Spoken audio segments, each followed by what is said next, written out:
Hey everybody, I'm Angela Walters and welcome to the Dot to Dot Free Motion Challenge Quilting Along video series. Throughout this 6-week video series, I'm showing you the dot to dot quilting technique and just how you can use it to create intricate looking designs quickly and easily on your quilt. In the very first video of the challenge, we saw the diamond design and the starburst design. And in this video, we're gonna build off of that starburst design to create even more design variations. I'm gonna demonstrate how to quilt them on a sewing machine and a long arm and share practical tips on where you can put them on your quilts. Now, before we get into all the wonderful variations that you can create with the starburst design, I just wanna reiterate what I said in the previous video. I don't want all these design variations to be overwhelming. Instead, think of them as my persuasive argument to make you like the dot to dot quilting designs as much as I do. And if you get stuck on a design, don't worry. I put together some free downloadable quilting diagrams and tip sheet so you can be successful with all these designs. To find more information about that, just click the link in the description box below. Well, let's get to it. Let's learn some starburst variations. Now, the different ways that we're going to quilt the starburst design really just depend on the effects that we want to create with the quilting. Do I want a lot of quilting or less? Do I want to highlight this part of the block or another? So the variations are really just how we're applying them to the blocks in the area we're working with. And the first and easiest way to change up the design is to add more wedges to the sides. In that first video, where we learned how to quilt that starburst design, we created a shape that had 2 wedges on each side of the block. But you can add more or less just depending on the effect that you're going for. For smaller blocks, less wedges. For bigger blocks, maybe more. Adding more wedges is as easy as adding more dots on the sides. It really just depends on the effect you're going for. Adding more or less wedges allows you to control the density of your quilting. It also lets you control how much time you spend on the block. If you're on a tight crunch, you don't have a lot of time to spend on it, then do 4 wedges instead of 8. For this, I'm just going to quilt 1 wedge per side, so I can leave off the dots on the sides of the blocks and just use the corners as reference points. The cool thing is that you can add as many or as few wedges as you want, so play around with the design and see what you like to quilt.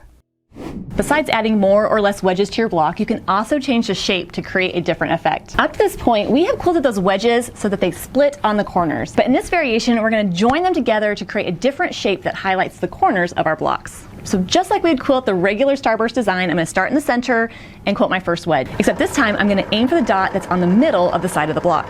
Then I'll echo the side to the corner, stopping about 1/4 inch or so from that edge. Now this is the point I would normally return back to my home base and then quilt my next wedge. Except this time, I'm just going to go around that corner, go to that next middle point, and then return home. So instead of creating that triangle wedge shape, I'm creating a diamond shape. Then I'm going to continue working my way around that block. For this example, I'll quilt regular wedges on the side. So I'm going to go back to quilting those regular wedges.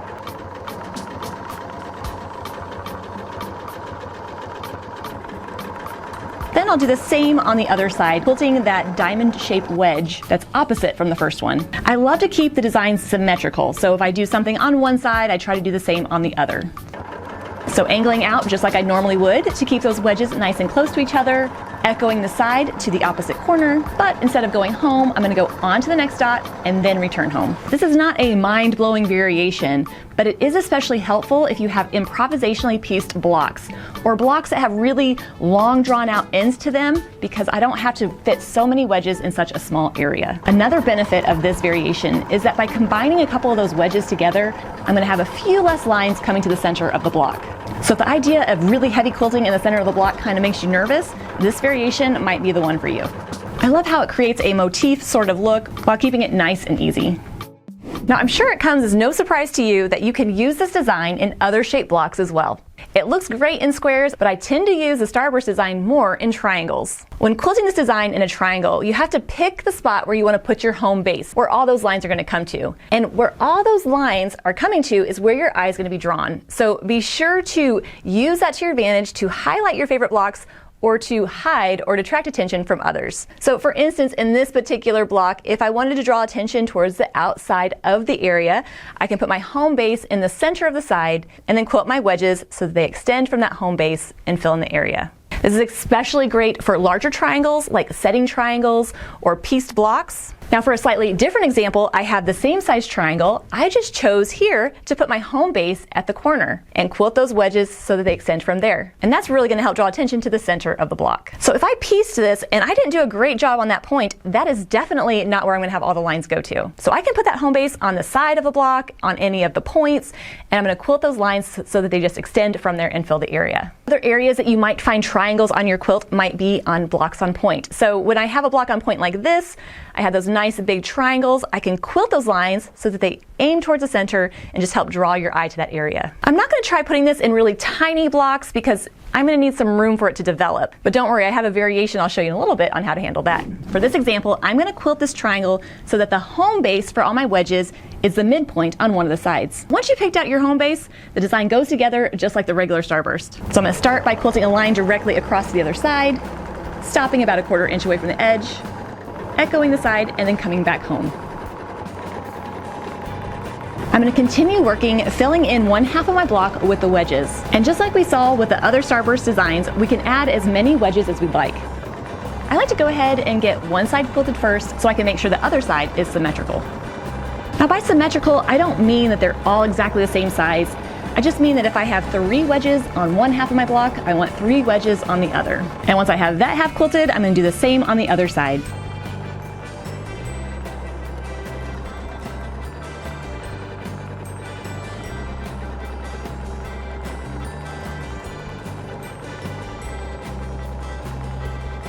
And since my home base is on the side of the block, once I'm done quilting that design, I can use traveling to move on to the next. Now for the next variation, we're going to add some echo lines to create an even more intricate looking design. And to see how to do that, we're going to move to the long arm. Now adding echoes inside of your starburst is really going to give you a more dense quilting design and help fill in those bigger areas even better. But if I'm adding echoes, that means I'm going to double the amount of lines coming to the center. So again, be sure that this is an area of the quilt you want to highlight or show off. Now, like all the other designs we've seen throughout this challenge, you can change up how you approach it. When I'm doing this design with the echoes on the inside, I like to first quilt my wedge and then echo on the inside. I want to handle that whole area while I'm there and then come back and deal with it later.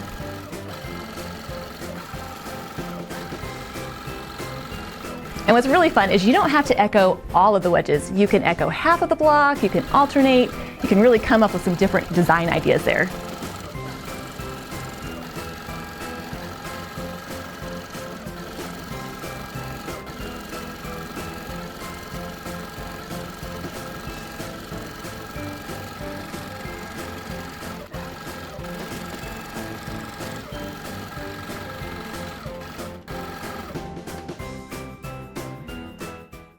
Now this next variation, we're going to take that home base and move it from the center, and we're going to offset it just a bit.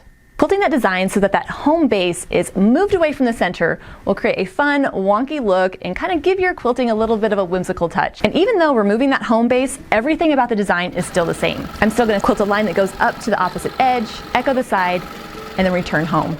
Since my home base is now moved away from the center, that means I'll have some wedges that are bigger and some that are smaller, but that's how the design is supposed to look. The trick here is though, if you're going to quilt the offset starburst design, don't move that home base just a bit. We don't want it to look like we're trying to center it, but just missing. No, go ahead and move it so it's obvious that that's what you're doing. So I guess what that means is if you're going to make a mistake, make it big enough that it doesn't look like a mistake anymore.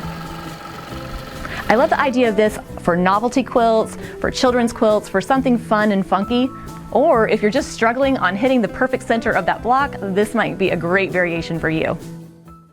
At this point, I'm sure you can tell that my main way of creating the variations for this design is to move that home base to different points. And now we're going to see it in one of the corners. Quilting the starburst so that those wedges extend from one corner of the block is a perfect way to use this design in smaller blocks or in portions of pieced blocks. The fact of the matter is, for this starburst design, I need room for it to develop. And if I have smaller blocks, I'm not going to quite have enough room to put that home base in the center. So one workaround is to put that home base on the corner. Putting that home base on the corner means I'm just quilting my lines so they extend from there. So starting from the corner of the block, I'm going to quilt that wedge so it extends out into the area, echoes aside, and comes home. And just like we've seen with the other variations, I can add as many or as few wedges as I want. I can add some echoing, I can change the shape of them, I can do whatever it is that I think will look great. And just like we saw with the triangle variation, I like to quilt one side of the block first so I can make the other side symmetrical.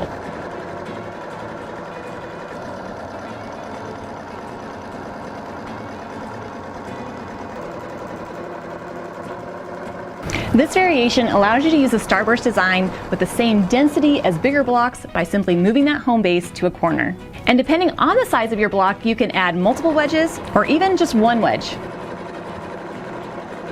And as you get comfortable with moving that home base around to different areas of the block, it's really going to help set you up to use this design in irregular shaped areas, which we'll see in a future video. Taking the pieces of the starburst design and twisting them around will help you come up with a different variation, which I like to call the twirling wedges. For this design, I'm taking my bigger area, I'm basically just quilting a big X in it to break it up into 4 smaller triangles, and then working my way around the outside, adding those wedges.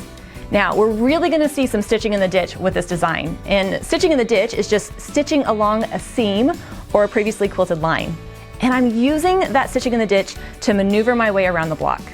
If you don't love the idea of that, if that's not really your cup of tea, you can always tie off and start a new line of quilting. Remember, however you will do it is the way you should do it. Now let's go ahead and try that twirling wedges design on the long arm. First, I'm going to use the quilting to break up the block by quilting a big X, quilting from one corner to the next, then traveling along the edge of the block to get to the next corner, and repeating on the other side. Now that I have defined spaces, I'm going to fill them in by quilting wedges that extend from the corner to fill them in. Then I'll use traveling along the edge to get to the next one. These are just like the corner wedges we quilted earlier. You can quilt as many wedges as you'd like, just filling in the area as much as possible. I just think it's so cool that you can use the same basic shape over and over to create a more intricate look. Then traveling on the edge and repeating. This design is best for larger blocks, especially X blocks or blocks with larger pieces. Plus, it's a lot of fun to change up this design. For instance, you could try different designs in each of the triangles. And even though I'm showing this in a square block, of course you can use it in other shaped blocks as well, such as a diamond. Or instead of breaking up a block into 4 triangles, you can break it up into 2. But no matter how you quilt it, soon you'll be twirling around in delight at your beautiful quilting. Just as we saw with the diamond design, there are so many different variations and ways you can quilt the starburst design to use it on your quilts. Well, now it's your turn. If you're quilting along with me on the custom panel I designed exclusively for the challenge, fill in the areas highlighted in red with the starburst designs of your choice. You can try all the variations I've shown, pick and choose your favorites, or who knows, even come up with your own variations. And also, don't forget, I put together the free downloadable quilting diagram and tip sheet that will help you with the designs and the variations. Absolutely free. All I ask is that you give the video a thumbs up if you like them. Now, as you're working through these designs at home, if you have any questions or issues, be sure to check out my live chat every Thursday at 3 p.m. Central. It's a perfect place to pop in, get some quilting inspiration, as well as asking your questions live. It's just another way that we can stay connected, and I can make sure that you have everything you need to be successful with the designs we've learned in this video. All right, well, next week I'll be back with the next video in the challenge where we're taking the diamond design and the starburst design and combining them to create even more design options. So until then, everybody, happy quilting.